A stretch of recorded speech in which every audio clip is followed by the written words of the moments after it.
Bonjour à tous! Vous le savez, WordPress est mon outil de prédilection pour créer un blog. Ce qui est bien avec WordPress, c'est qu'il existe des tonnes de plugins pour personnaliser son blog et ajouter des fonctionnalités supplémentaires. Dans cette vidéo, je vais vous présenter mes 4 plugins préférés pour 2021. Je suis Annick du blog Giget at Home et je publie régulièrement des vidéos sur le blogging et l'entrepreneuriat. Alors, pour ne pas manquer mes vidéos, n'oublie pas de cliquer sur le bouton abonnement, puis sur la petite cloche.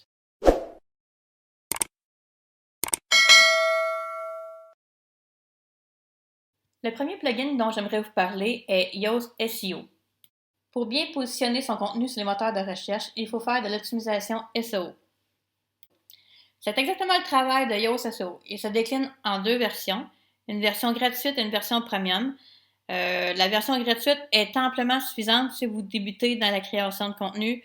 Certes, Yoast SEO Premium offre beaucoup plus de choix, mais comme j'ai dit, si vous débutez, Yoast SEO Free, la version gratuite, est amplement suffisante. Allons voir dans un de mes anciens articles comment fonctionne Yoast SEO.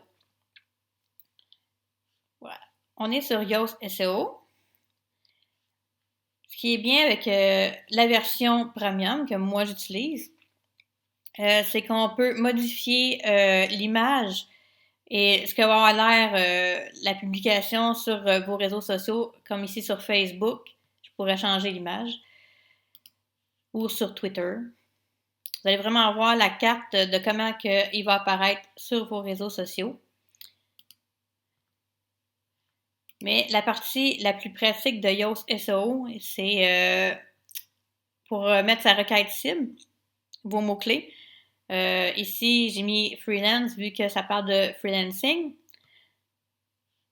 Ce qui est bien aussi, c'est qu'avec Yoast SEO, vous avez des petits scores de lumière, comme des lumières de circulation, le vert, jaune et rouge. Ici, ça va être orange à la place du jaune. Ça vous donne des petits conseils pour optimiser vos textes.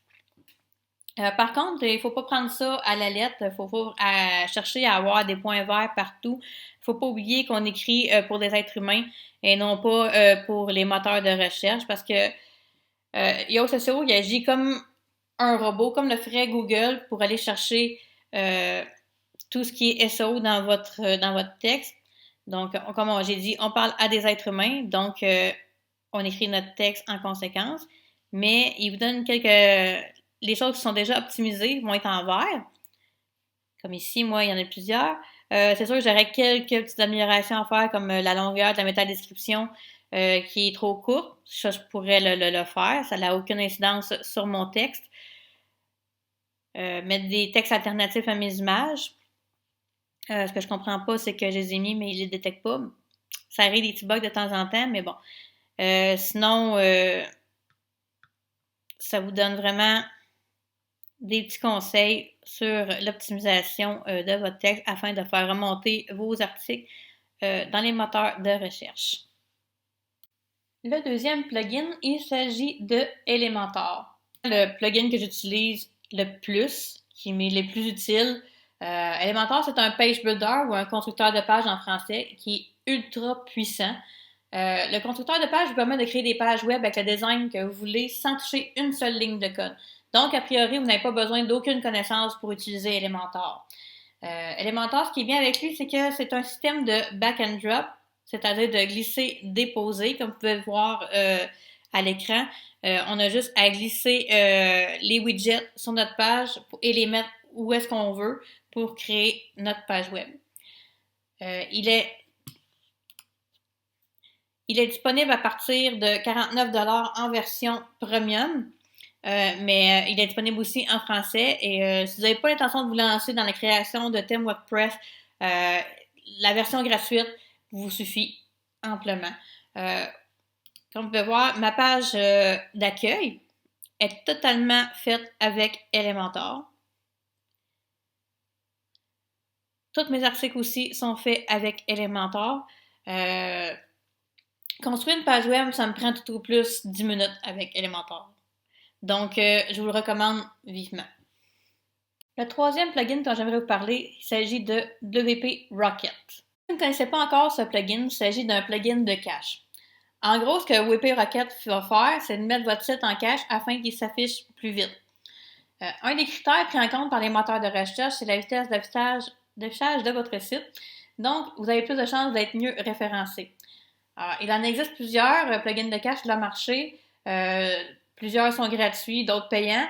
Mais après avoir testé quelques-uns, je préfère de loin WP Rocket. Parce que grâce à ce plugin-là, j'ai réussi à gagner plusieurs secondes sur l'affichage de mon blog. Comme on peut le voir sur le tableau de bord sur mon blog, c'est écrit WP Rocket est maintenant activé et prêt à travailler pour vous. Votre site web devrait se charger plus rapidement maintenant. Pour garantir des sites rapides, le WP Rocket applique 80% des meilleures pratiques en termes de performance web. Donc, comme j'ai dit, le WP Rocket, malheureusement, c'est un plugin payant. Il est disponible à partir de 49$. Mais c'est un investissement que je recommande vivement pour augmenter la vitesse de votre blog. Le quatrième et dernier plugin dont j'aimerais vous parler, il s'agit de Thrive Leads. L'argent est dans la liste. Et bien sûr, c'est tout à fait vrai.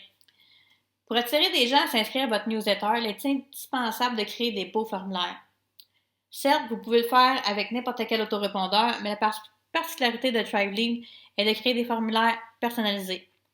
Si vous avez fait un tour sur mon blog ou dans mes articles, vous avez pu voir que j'ai des beaux formulaires.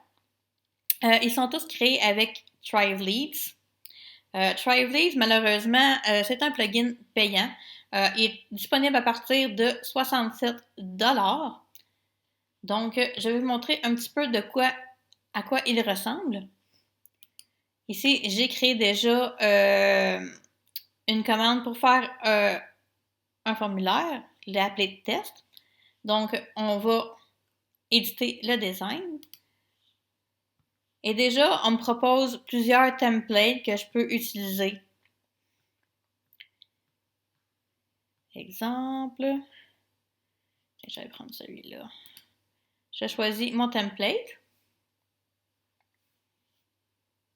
Voilà. Et je peux le personnaliser exactement comme je le ferais avec Elementor que je vous ai parlé plus tôt, avec un système de back and drop qui est ici sur le côté. Je peux rajouter des choses comme que je veux.